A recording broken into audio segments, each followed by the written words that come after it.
Hey everybody, this is Everything is Fine, Nothing is Ruined. I'm your host, Tristan. And with me today, as always, is my intrepid robot daughter, Hassan. Uh, Yeah. okay. What? Yeah. So What? my name is Hassan. Yes. Um, I'm not a robot or female or your child. Okay. You can believe that all you want, but we all know the truth.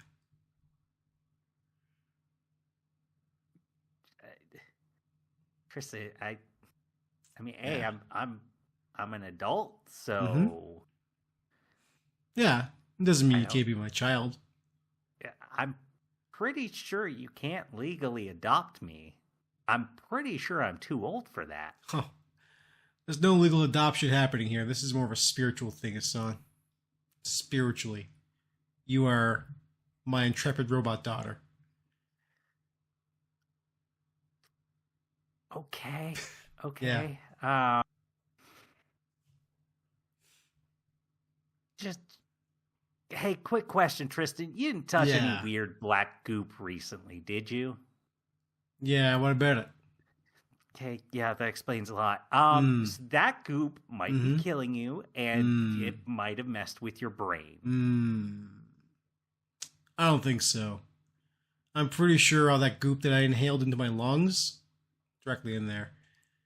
Pretty sure that was good for me. I don't Now I'm think it seeing the was. world. Now I'm seeing the world for what it actually is, Hassan. What are you seeing, Tristan? Filament everywhere. Yeah, Strands and strands of 3D printed material every which way I look. All of it needs to be de-sprued and cleaned up because the 3D printer they use is actually pretty cheap. I gotta clean it up, Hassan. yeah. It's look, 3D printing's kind of cool. I'll Yeah, admit it. yeah, Um, yeah. get some neat stuff. It is cool. I never get into myself because No, yeah, I don't have the needs. yeah. Same. Either way, intrepid robot daughter, hop on my back. We're gonna go. We got robots to kill. Okay. So many robots we gotta kill. There's a platform extended from my butthole that you need to stand on. Okay. Yeah. Yeah. Whatever you say, Daddy. How are you at hacking? It's not very good. So I've never really done it. We're fucked then. Absolutely fucked. You're gonna get us killed, Probably. Trip Robot Daughter. I mean, there was time in high school where they put a really stupid block on everything. Yeah. I didn't figure it out, but a friend did. That all they had done was set it at the port level, and so the teachers who didn't have the block were on a separate port, and so me and all my friends just had unblocked access to everything on the school internet. Excellent. And people thought we were hackers. It's like, no, you literally just go into the settings and change this from, I forget the numbers, it was like 57 to 59 or something, and that's it. Yeah, that's pretty good. That's a quick, simple fix. Well, it sounds like what I should have done was spiritually adopt that person instead of you. Probably. So, yeah. Well, I guess we're stuck here in the break room. What do you want to do? Well, Tristan, we are here to talk about a little game that came out this year called Pragmata, which currently it's sitting at my favorite game of the year. I really, Bold. really like this game. Mm-hmm. So, for anybody who hasn't seen it, Yeah. Pragmata is essentially a sort of Resident Evil 4 style over the shoulder third person shooter. Yes. With the twist being that while you are shooting at the enemies, you're kind of playing the closest thing I could compare it to would be like Snake, where essentially you need to hack the robot by navigating along this square grid using the face buttons on your controller to control which direction you move in. Yep. And while you're doing that, you have a couple of options where you can either pick up I'm trying to remember the coloring. I think it's yellow. So yellow icons are like special abilities where it can do a variety of things. Could cause a multi-hack where you're hacking multiple robots. It could be confuse the robot, etc. And then there are blue nodes where if you pick those up, those can either extend the amount of time the hack lasts, and hacking basically has the enemy expose its weak point, or it can cause additional damage, etc. And I really like that about this game. Yeah. After completing it, I've been thinking about it, and a couple of things. So one is, I've seen people describe this as a sort of PS2 game, and I do get it. Why people say that, or Xbox 360? Yeah, it's very Xbox 360 era. I agree. One of the ones a lot of people online who haven't played it compare it to is Vanquish, and I can see why. Yes. Because the character outfit and the robots you're fighting, I think both look similar, but the gameplay of them are extremely different. Yeah, I mean, Vanquish is your... What if we turn this like third-person shooter into a character action game? You blast forward on rocket engines that shoot from your knees, and you basically like slide everywhere and like do flips and shit. And it's just like, Pragmata's not that. No. But it's got some DNA, I agree, but not that. But I would other than the visuals, I think Pragmata absolutely could have come out on, say, the 360. Oh, yes. And I think it would have been really interesting if this game had come out within, say, 6 months to a year within Gears of War. Oh, yeah, because when I think about sort of the that core combat of that game, that it's that third person over the shoulder shooting, but it's adding this layer to the gameplay to make it I don't want to say more engaging, but more sort of technical and more mentally stimulating, that you are having to think more about the actual shooting that you are doing. Yeah.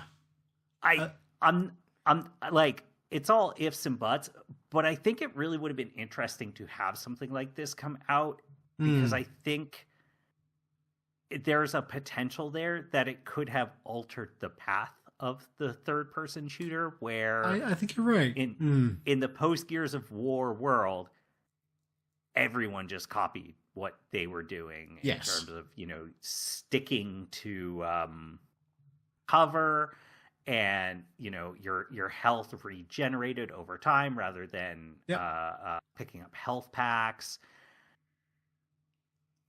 And you really didn't see a lot of innovation in the way that Pragmata did. And so I think it would have been interesting if something like, and maybe not this game, but something like this game could have come out and shown like, hey, you can make a Gears of War style third-person shooter while also having this additional layer and element, and that we maybe would have seen 7 or 8 games go off and figure out their own ways to evolve the shooting, and instead we just got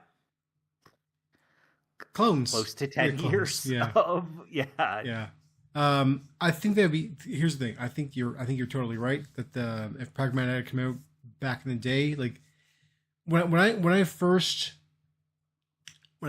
got into the combat of Pragmata, I was blown away by how novel it is. It's very And that's the thing, it's almost gimmicky, but then like the gimmick doesn't actually like overstay its welcome. It's like, oh, this is just like a really cool part of this game. It's part puzzle, part shooter. But the one thing I said after a little bit, I was kind of like, where were you 15 years ago? Yeah. Like, like we needed this kind of thing that long ago to shake up the landscape. And I think that you're right. If this game had come out during the 360 era, hell, even during the PS4 era, I think we would have had a bit more of a different thought process behind shooters at that time, which would have probably evolved into something more interesting, and Pragmata would have been a little more, I think, the normal. Yeah, and I don't like if 9 other games came out with the same shooting puzzle mechanic as Pragmata, that would be bad. What I would want to see is 9 other games went down different pathways. So Exactly. It's not so much like, oh, the shooter evolved, just, hey, actually, we realized you can layer other mechanics on. But I think the other reason it's like typing in the dead, in a sense.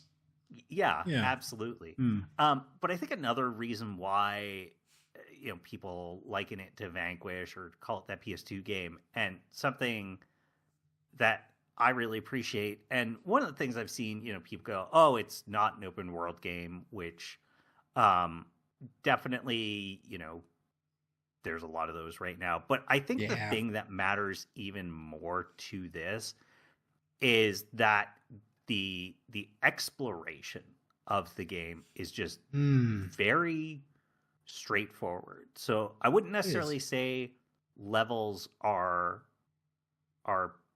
purely linear. They definitely are generally linear, but there is a little bit of oh no, you can go off to like this path and spend a couple minutes, going down the section, fight some enemies, get a chest. Okay, go back to the main path, like a little side cave. But there's not really like there's one level where technically you can take a route A versus a route B for a very small section. Oh, there's a couple of those like, do you want to go here? This choose your fight kind of thing. Yeah, there's that part like near the end of the game. But like in general, that part's very straightforward, and also the level ups are very straightforward, and that for me is maybe honestly the part that I felt, I guess I would call it the most relief playing the game, because all I could think when it came to the level up way that this game works, so basically you have, they call it Luna Filament. That's basically just your money. And then at higher levels, there's essentially 2 different additional like level up materials that you require. I think weapons require 1, and then your sort of skills, your abilities, those require a different one. But getting those is very straightforward. You just either find them from chests or completing these sort of challenges. And the chests are very easy and straightforward to find. Eventually your companion Diana just will ping them and they show up on your map. And I was just playing and thinking, man, I hate that stuff like God of War, playing that, and it's like, oh, you want to level up this particular weapon? Well, you need to get this type of material from this enemy. Oh, you want to level up this armor? No, you need to get this other material from this other, and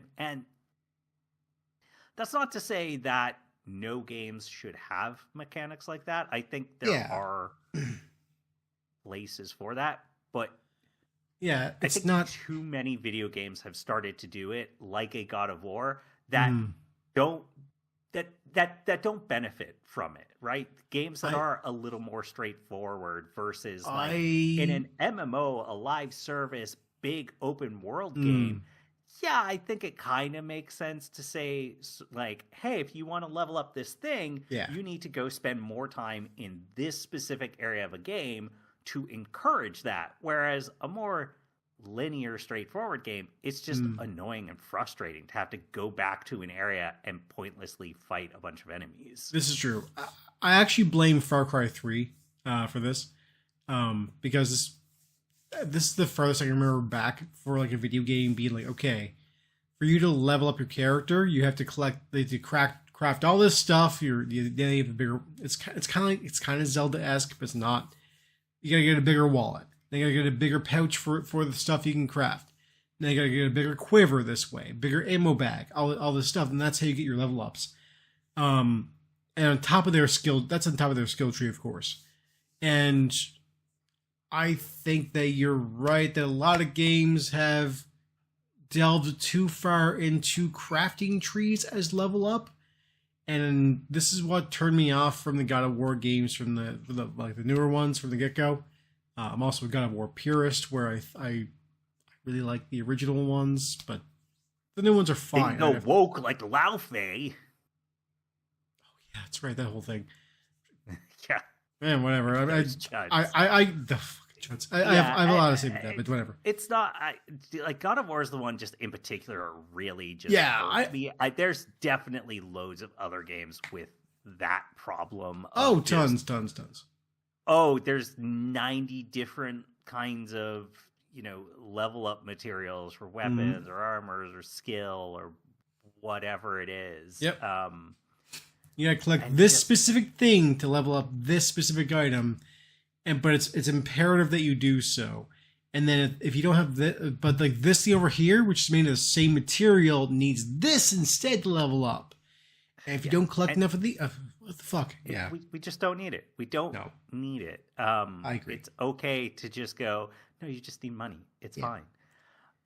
Technically speaking, the money is like it's 3D printed material. That's Now, getting into the story and characters of things, get away from just the gameplay for a little bit. Sure. So the plot of this game is that you are playing as I just realized, does he have Hugh Williams? Hugh Williams, yes. I couldn't remember if he had a last name or not. 2 first names band. Well, it's all right. Sorry, he's just an employee of this group called the Delphi Corporation. Yep. He gets sent to the moon because they have lost contact with their moon colony.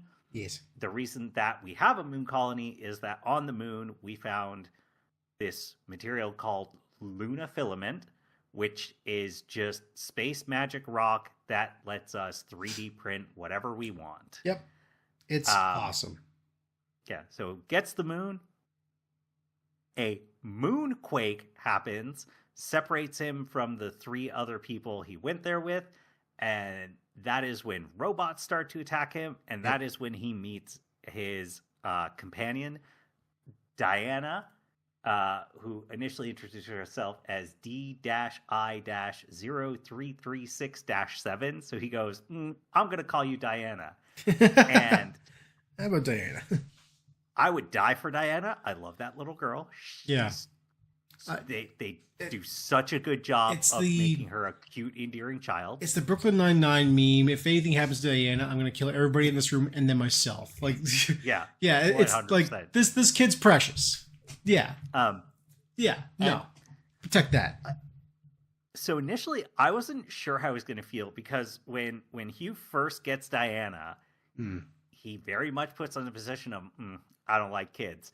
And then within about 30 minutes of the game, he is I've had Diana for 30 minutes and I would die for this child. It's a little quicker than that, actually. So there's a thing. So he's got that, like, I don't like kids, and then he meets her, and then she annoys him into liking her, and then in the first, like, 30 seconds, when the visor goes down.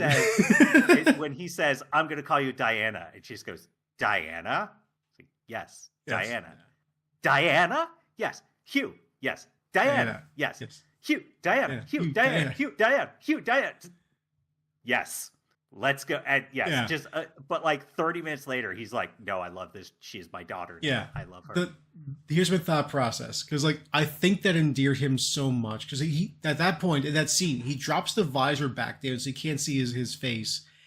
And I think he's, like, doing, like, the like the dad parent thing of like, my kid's a dumb little idiot and this is precious, and he just like probably has like a big old grin. He's like, Diana, Hugh, let's go.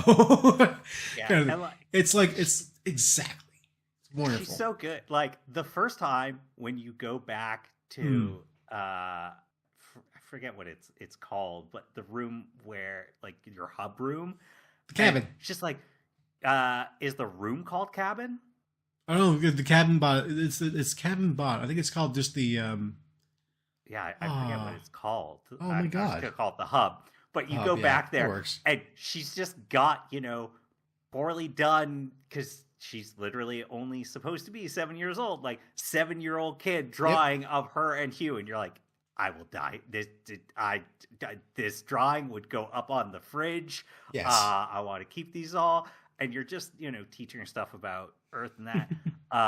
Just a fantastic relationship between the two, and also really smart of them that. So the thing about it is Hugh does the shooting, Diana does the hacking. So unlike other sort of similar situations, say a Resident Evil 4, where Leon Kennedy is having to protect Ashley and everyone hates Ashley for it because she's useless.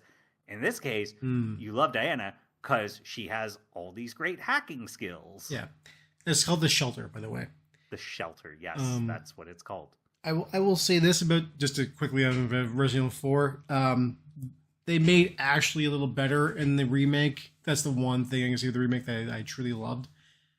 The RE4 remake's really good, by the way, but it's like they changed Ashley for the better. Anyway, Pragmata.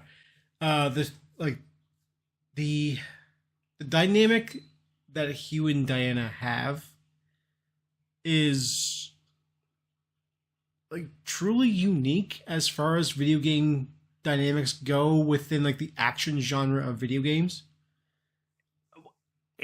It is, ironically, There's a lot about this game that's very similar to Donkey Kong Bonanza, where that's also another one where the interesting character has a little girl on his back. Yeah, he's got like what's her name? Like Pauline's daughter or something like that, right?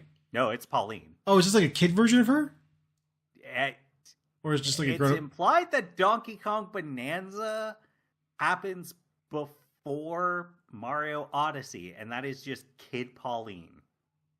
All right, weird. Interesting. Whatever. Mario time, who cares? So that's another thing about this game. When I started playing it, that two things actually. So one is, it's very interesting to me that this is the third game within a year out of Japan with Donkey Kong Bonanza, Resident Evil 9, and then Pragmata, where the plot involves sort of gruff fatherly figure taking care of sort of naive and potentially frightened, like, they have different personalities, but between Pauline, whatever the lady is from Resident Evil 9, Grace. Wait, hold on. I gotta say this: Grace is 27 years old or so we can't compare in the same breath. No, that is children. Leon S. Kennedy's 9-year-old daughter. Look. Grace is a grown woman and she's an FBI agent. I can't sit here with this slander. Yeah, but she's a scared little girl who needs Leon S. Kennedy to help guide her through it. You aren't totally wrong. You are correct. That is the dynamic. It is. Yeah, go on.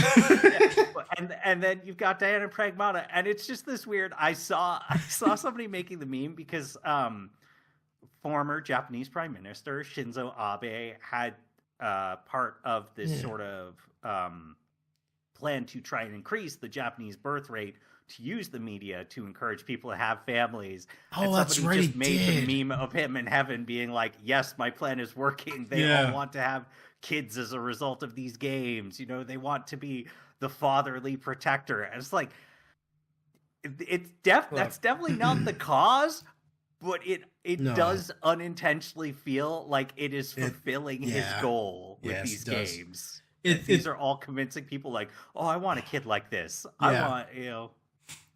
It is fascinating because, like, okay, I do not have kids, and I've never. I know of. That's actually not a horrible point. But I've never really wanted kids, and playing Pragmata, I was like, there's something about this that's just like, yeah, it's tugging on that paternal string where it's like, hey, yeah, you kind of want to have kids. I'm like, oh fuck, what? No, I don't actually, but like, kind of. So another thing that's really interesting about it, though, is when you take those 3 games in contrast to more Western European games and how they portray that familial relationship, and that, you know, in these the elder male character is very supportive, protective, understanding of these characters. Like, there's a scene where Diana sees this cat hologram and tries tries to sort of lunge at it and grab it, and goes over the edge of this it's a parapet platform where really, you know, if a human fell, it would be absolute death. And Hugh manages to grab her, and he's basically like, "Damn, what are you doing?" She's like, "What?" He's like, "If you fell, I'd have gotten a lot of trouble." Okay, and she's like, "Why? You could have just fixed me up if I fell. That's not the point, okay? I don't want you getting hurt. Yeah, don't do that again. Do you understand?" She's like, "All right, I'm sorry." It's like, "I'm not angry. I just want you to make sure that you don't hurt yourself, okay? All right, great. Let's get going." And it's very interesting they do it that way versus, you know, Western media, parental figures, not to continue to rag on it, but, you know, if you think about your God of War or your Last of Us, even something like Ghost of Tsushima, which, while set in Japan, made by a Western studio, all have these, you know, father figures where they take this tough love approach, and it's a hard world, and so I need to raise you to be hard, and I'm disappointed in you that you didn't, you know, kill this person, or you didn't act in this honorable way, kind of thing. Yeah. And it's a very weird juxtaposition, because at least in Japan, there's still very much this idea that the father is expected to be, you know, the breadwinner of the house, and that it's okay for the dad to work, you know, 12-hour days and not spend a lot of time with the kids, because that's the mother's job to raise them. That, while culturally they have that view, and I'm not saying everyone has that view, but it's still a very widely accepted expectation of view there, and certainly it exists across cultures, but it is, I would say, more prevalent there compared to the West. And yet they're putting out these games that are the opposite of it, whereas in the West, where we should be more, at least generally, open and accepting of fathers being more gentle, caring, and instead all we seem to produce are video games where, no, the dad has to be a big, strong, tough guy who teaches his kids how to kill, and it's like, what happened here? Yeah, it's definitely okay. I'm gonna say this. I'm pretty sure it really started with The Last of Us, which came out during the PS3 era. Don't forget that. And The Last of Us had, you know, you have Joel and Ellie, and I think the story they're trying to tell is very much like, it's great. It's a fantastic story. There's a reason why we still talk about it this day and age. And I think that, like, that specific relationship in that specific setting, I think is exactly what is needed for that story. And that's fine. But Joel is notably a bad father to Ellie. Like, yes, he saves her at the end.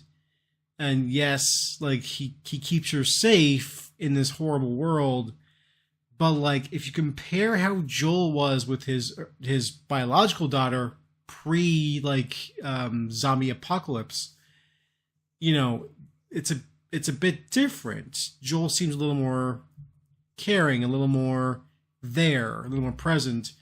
Whereas post that and him with Ellie, he's trying not to let that bleed into. He's trying not to replace his old daughter with Ellie, but it's gonna happen. That's just how you know that story is going to work out.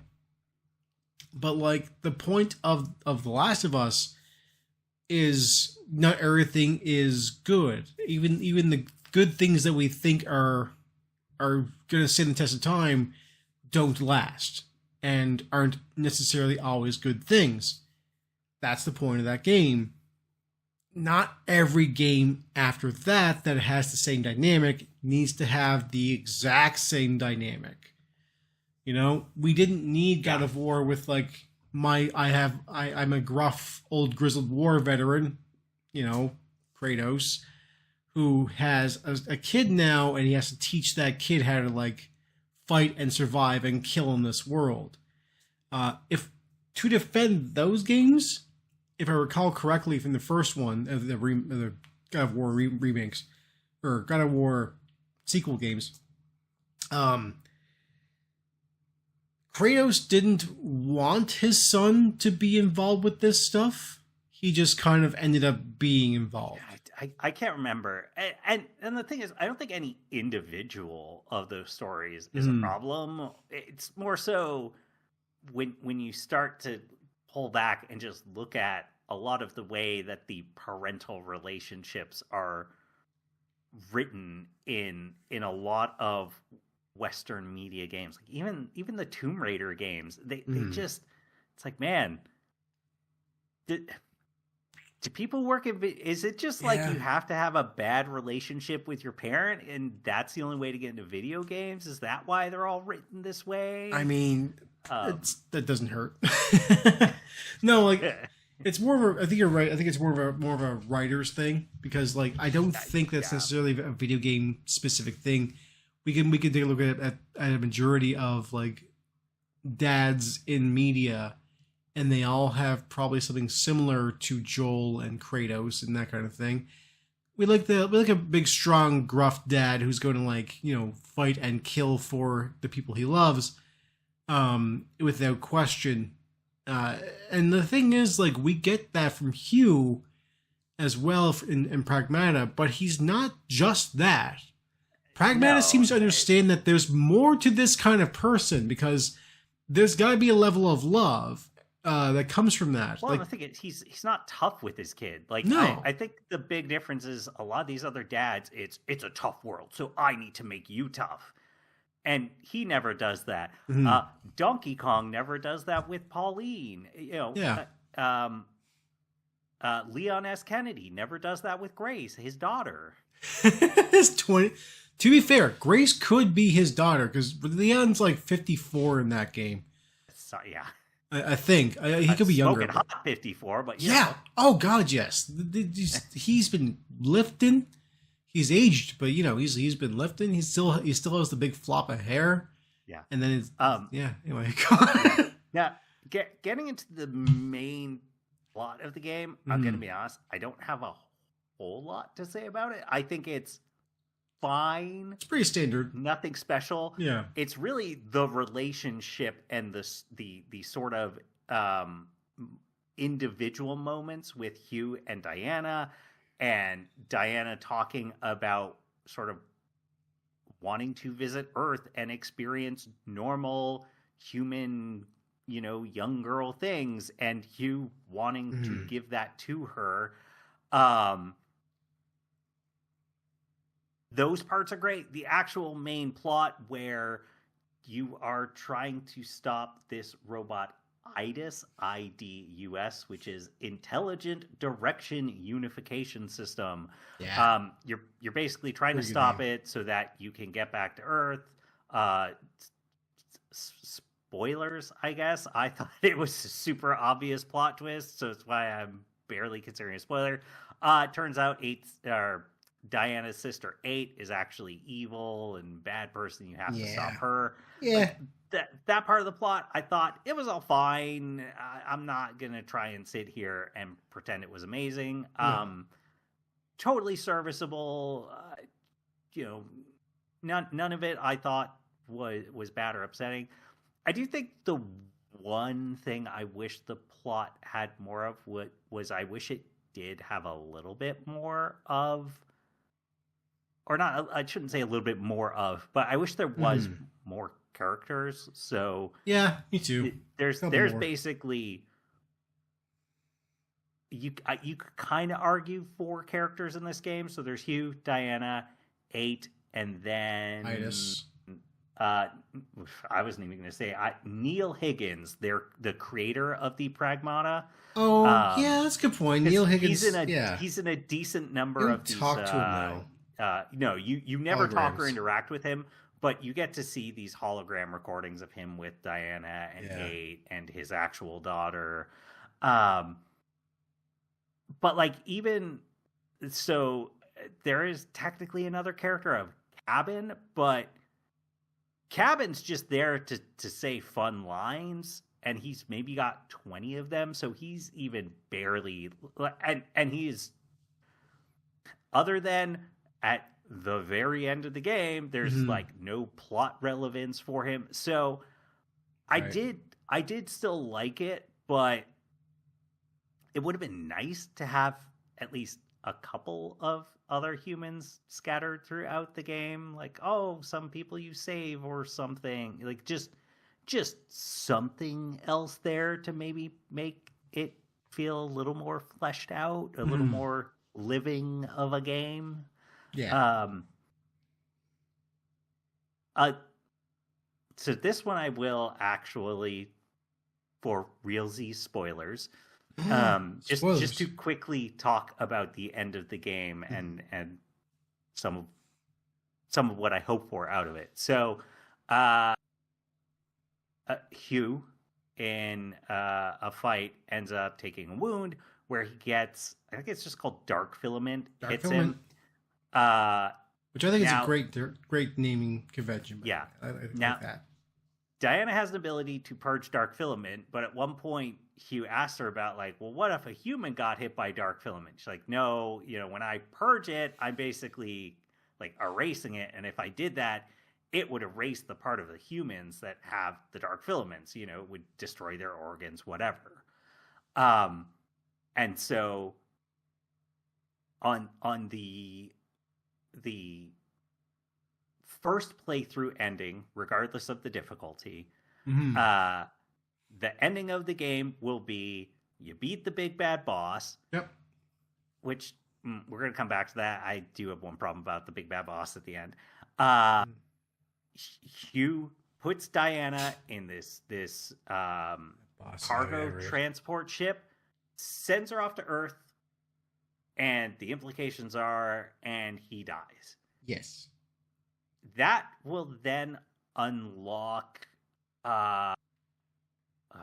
Signal Unknown, where you do a bunch of additional challenges. And if you beat all those challenges and then beat the boss again, you get this super brief black screen where actually there's 2 parts of it. So one is you get a special like skill or ability. I forget what they call it.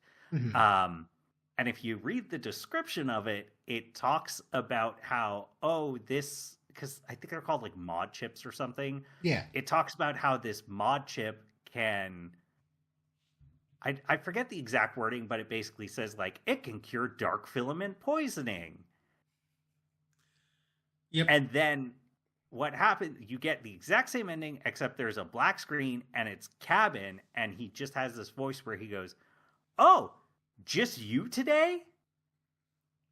Unclear if that means it's Hugh, if that's some other 3D printer that has come to the moon, to who knows. But it's pretty, if you take the mod chip and that scene is pretty heavily implied that, okay, Hugh in fact did survive. Theoretically, we could get more of Hugh and Diana. And that was actually something I was a little bit disappointed by, not necessarily surprised by, but still a little bit disappointed that nothing was said about this game out of Summer Game Fest. So this game did come out on April 17th. Oh, so, yeah, I think about this. Summer Game Fest would have only been, 5 weeks after release. So, yeah, roughly. You know, if they had already had, say, DLC planned, it could have been possible that, okay, hey, we already have this DLC planned. Yeah, let's announce it at Summer Game Fest. I think the fact that they didn't announce it there, and I believe Capcom is set to have I forget what they call it, but it's like their version of a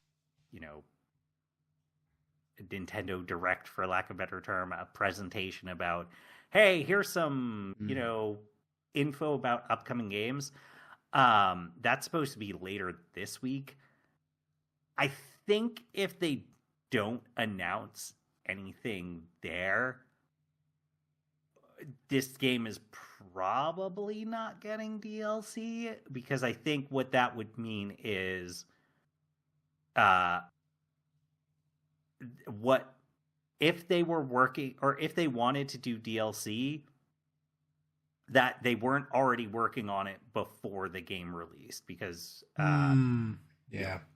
making DLC takes time.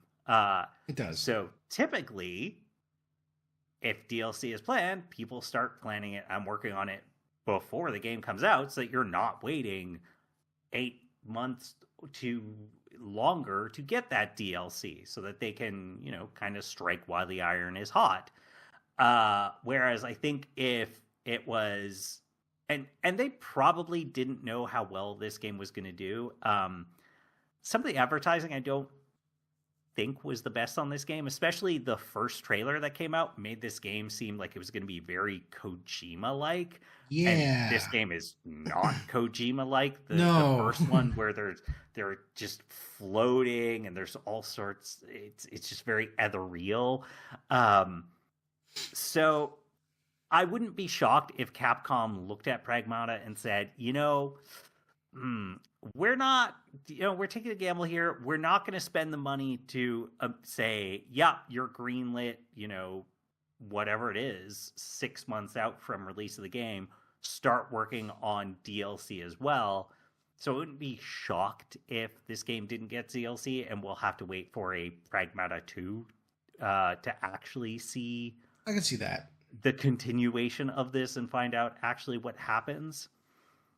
Yeah. I think that's the case, personally. Yeah. But just quickly before talking about, would like to see in sort of Pragmata 2 and that, I will say, for a game that has really good boss fights generally, that end boss fight is super disappointing. Yeah.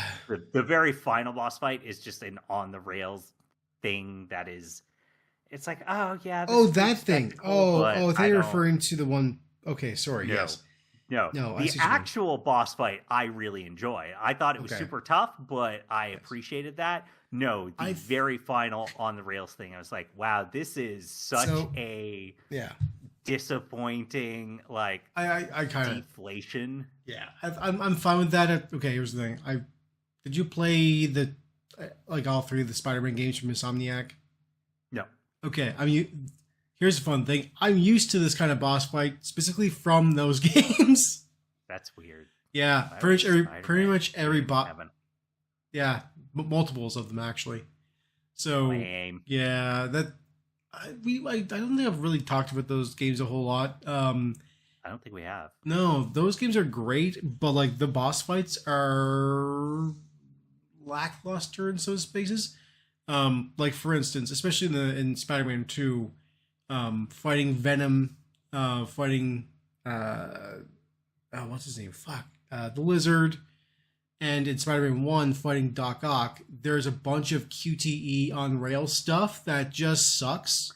Oh right, I have seen that. Yeah, that's It's like I don't mind it. I do not mind QTE stuff. I don't like that. That shit's fine. Sometimes you make it like super awesome. I think there's a place for it in fights. Like Resident Evil Yes. generally does it good, where like, oh, you get the boss down to half health. We want to have a real cool sequence, so we'll just make it a QTE sequence. Yeah. I think. I mean, Asura's Wrath comes to mind, right? Like, yeah. But I think game. in Pragmata, it's just disappointing because here's the hardest fight in the game. It was really satisfying, and then here is a painfully on the rails easy sequence. I do have one thing to say about that last fight. So I didn't really have much of a problem with any of the bosses in this game. I think the Sentinel, not the Sentinel, not the first. What was it? Are you talking about the second one in the forest area? No. I mean the Garden Keeper with the Scorpion. That's probably the one I had the hardest time with. The Scorpion I had a hard time with, but I ended up beating that one first try. I've beaten all these bosses first try, except for the Lure Centurion Prime. And of course the last boss. Lure Centurion Prime is the one that's just before the last boss. Like you fight it in like the once you wake Diana up. That thing. Oh, yeah, I didn't find that one bad. I usually don't. I didn't either, except for it has one cheap shot grab, like command grab move. Yeah. That, like I was like, what the fuck? And it basically one shot me, and then I had to restart it. Yeah. Look, and it's not perfect. No, it's not. It's. I was like, okay, that was probably a fluke, and it was. But then like you get to the final boss, and my problem is this with not just with Pragmata, but with a lot of games. Like the final boss for kind of like no explicit reason. Like it should be harder. I agree. It's the final boss. It should be harder. However, when the final boss is like way, way, way harder, it doesn't. It's not like it throws me for a loop. It just kind of fucking feels bad. Did you do the Signal Unknown stuff? No, I did not. Okay, so when you complete Signal Unknown, the mod chip you will get is that a successful hack resets your ammo. That's pretty good. Oh, that's so pretty that good. end boss definitely felt like they were tuned for, do you have this? So that, hey, you're alternating between a really quick hack and then being able to constantly shoot. Because when you do that, basically, if you're fast at hacking, you can shoot forever. Yeah, I mean, you there's never also run out of ammo. You never have to worry about switching. Yeah, there's also the quick hack mods. You can just like click in like the right sticker or whatever you're doing.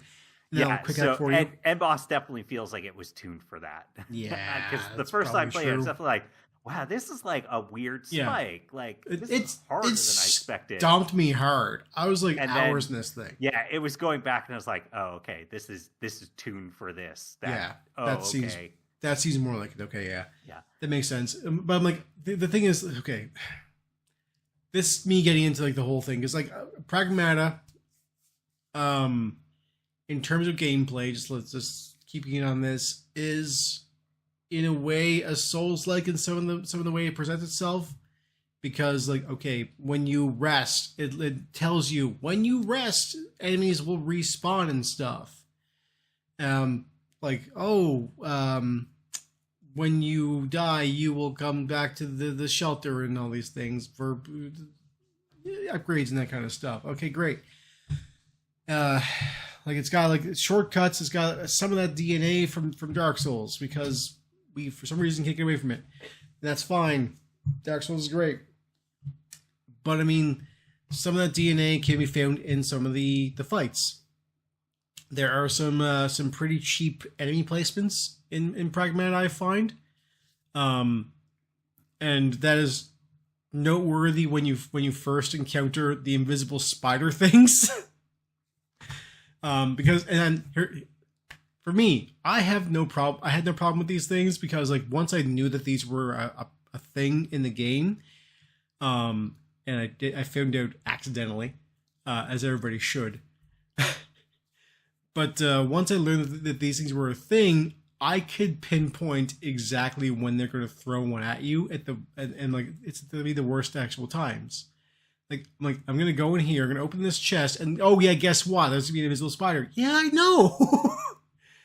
And like they're not that hard to fight. You just need to basically like hack into them, and then once they attack you, they reveal themselves, and then you can do the whole hack and whatever. No big deal. And like the fights get pretty hectic, and the normal enemies I find are pretty strong in this game as well. And I do not mind a game that gives me a challenge. Like I play these kinds of games for a reason. Makes me feel things, like as opposed to whatever. But this game, like I don't like it when games have like a fairly steady flow of challenge, and then at the very very end it just spikes, and it's like, whoa, okay, where'd this come from? And then I have to kind of like retune the way I play the game to be more in line. Basically, it's like, and anybody's gonna know, anybody who's played these games knows what this is.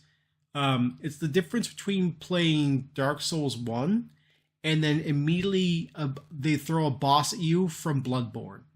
It's like if you're playing Dark Souls 1, you beat Gwyn, and then the Bloodstarved Beast jumps in and starts just tearing you apart. It's just like, what the fuck? Like, you don't... Where's this coming from? Hell, even Manus in that game, and the DLC for Dark Souls is not as bad as Bloodstarved Beast. Or even Manus anything... in the Hands of Fate? That's where the thing comes from. But he's got big hands, and they do deal out fate, so... Yeah. It's probably a reference. But yeah, like, it's stuff like that. And Pragmata, with the final boss here, it just like skyrockets. Apparently, unless you had that mod. Well, but you only get that mod after you beat New the Game boss Plus. the first time, Yeah, that's fine. I get yeah. it. But like, yeah, it's funny. Okay, it's kind of funny that they go like, okay, New Game Plus, we'll let you cakewalk. Well, not even New Game Plus. Oh. You don't get to carry it over. You just get it to do the secret ending, basically. Oh, I thought. Oh, I guess that isn't New Game Plus. What's it called? Signal Unknown. Signal Unknown. That's it. Yes. Yeah. I forgot there wasn't actually New Game Plus. Yeah, because New Game Plus is also a thing in this game. Yeah. Right. Last thing I want to talk about is what would like out of a Pragmata 2. Yeah. Gameplay wise, I would mostly just say more Pragmata. Okay, give us some slightly different weapons, some new enemies to fight, some new areas, etc. I really like the weapons. The weapons are really good in this game. I like that there's machine gun, and it kind of sucks. Yeah, the one weapon I really do not like is that lock-on rocket launcher. I never touched that thing. I never found it any good. It was annoying. Same with the sticky bombs. But no, I liked the sticky bombs. I didn't use them at all. But the thing I would actually really like out of Pragmata, because I've thought about this quite a bit, is a Pragmata 2, is I would actually hope that the protagonists are different characters than Hugh and Diana, because I like that. I think if they did, Pragmata 2 is just the continuation of Hugh and Diana, you would, in a lot of ways, burn through and burn out of the potential of kind of them as characters and continuing to grow. Whereas I think if they take sort of a Resident Evil approach and make it sort of, hey, we have a wider cast of characters with more sort of combination of characters and interactions, that then, and this is where I'm really getting hopeful, when you do a Pragmata 3 and you come back to a Hugh and Diana, you're creating more of, okay, we can make more and more Pragmata games because we've now established that there are differences in these relationships, and that, we're not always going to be relying on, like, Pragmata 2, 3, 4, 5. It's just you and Diana over and over, and you're going to get bored and tired of them. You know, if I look back at kind of the PS2 and even the Nintendo 64 with, you know, a lot of that buddy platformer, your Jack and Daxter, Ratchet and Clank, Sly Cooper, Banjo-Kazooie. Buddy platformer. Like, those characters really didn't get to have their relationships and the sort of buddy duo evolve a whole lot because, well, we need them there the next game, and we need some sort of character dynamics to be happening. So they just kind of ended up in this loop. Whereas I think if a Pragmata 2 said, okay, we're going to focus on some other characters for a little bit. Yeah. That way, when we come back to Hugh and Diana, it doesn't just feel like we have to recycle the same things over and over. We've established other characters. We've established other relationship types. Sure. And so there's more of a variety to it. It feels like, you know, these games can last longer, et cetera, et cetera. So that's my main hope, is just that a Pragmata 2 is essentially something that's establishing, hey, we can keep Pragmata going. This isn't just going to be a rehash. We can make this, you know, another pillar. Like, I don't think it'll ever be a Resident Evil, because those games are some of the most popular games currently. I mean, but I do think that if crazy, you're right.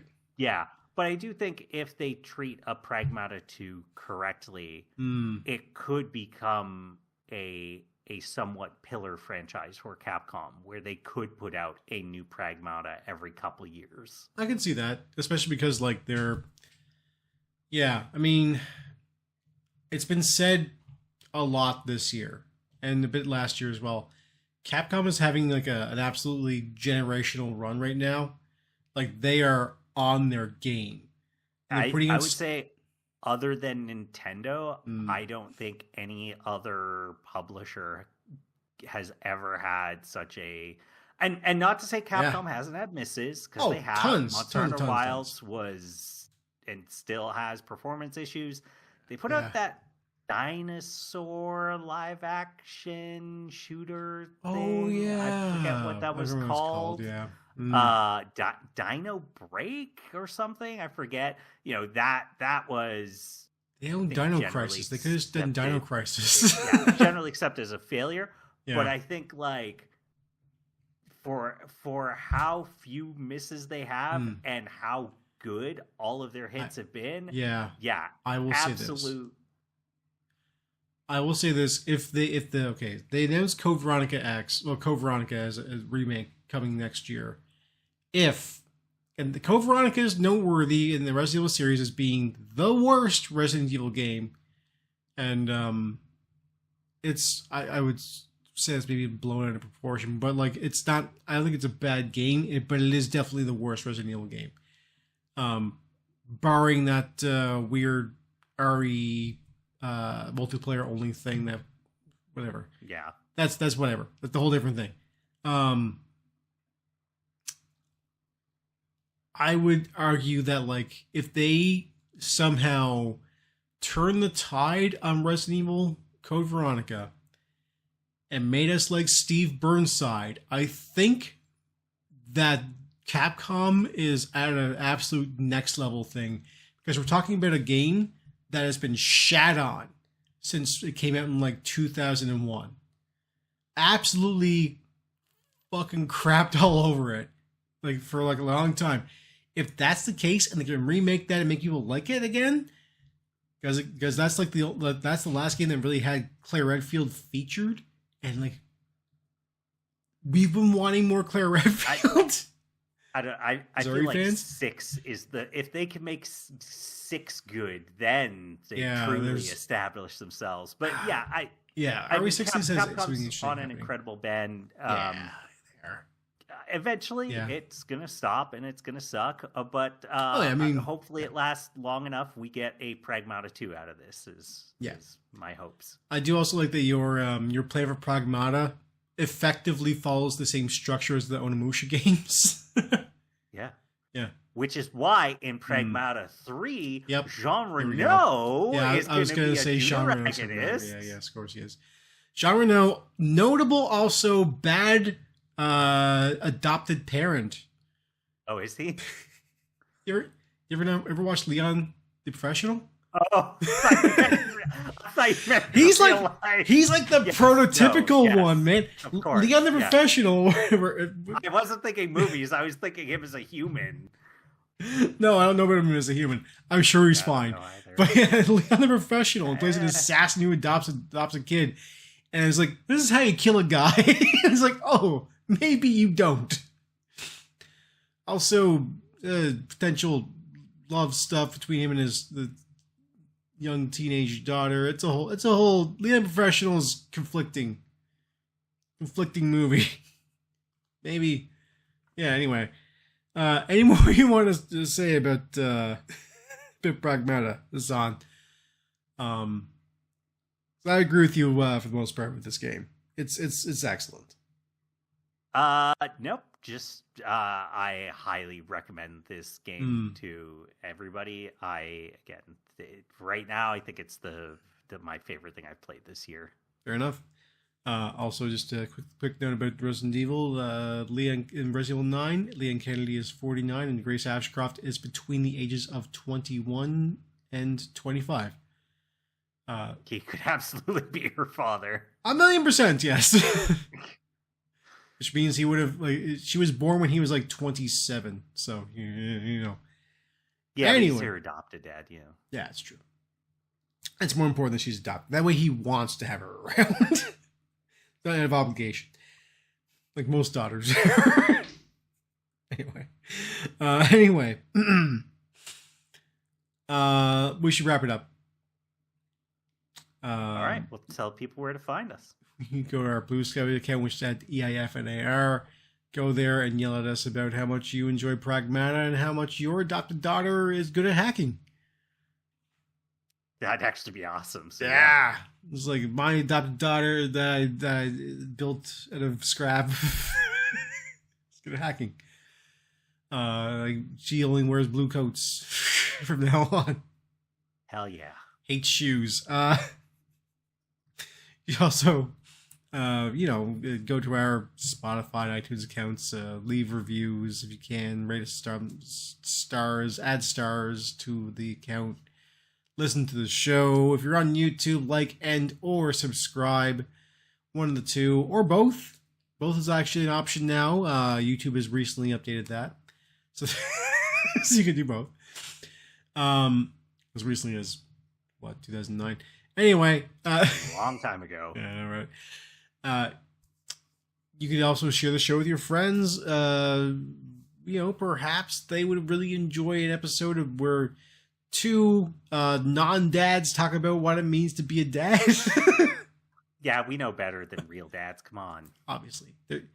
Dads, all dads out there, this is my message to you. You're parenting wrong. All of you are. Yeah, no, I'm sorry, you all are. You got to you got to stop what you're doing.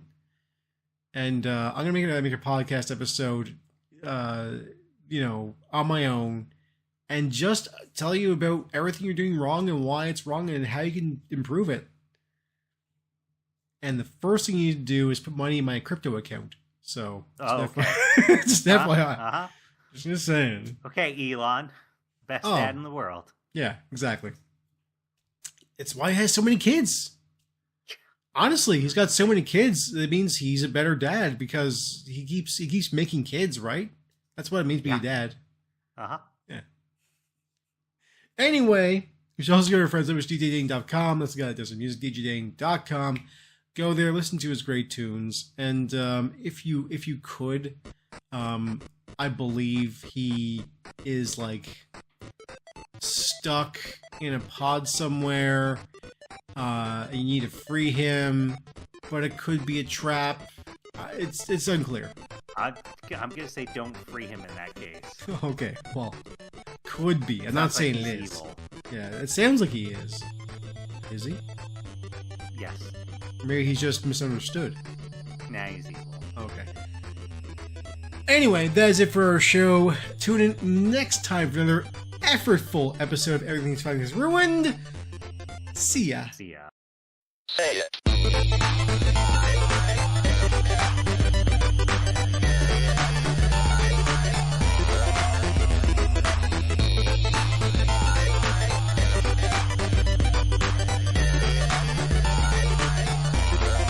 You are correct.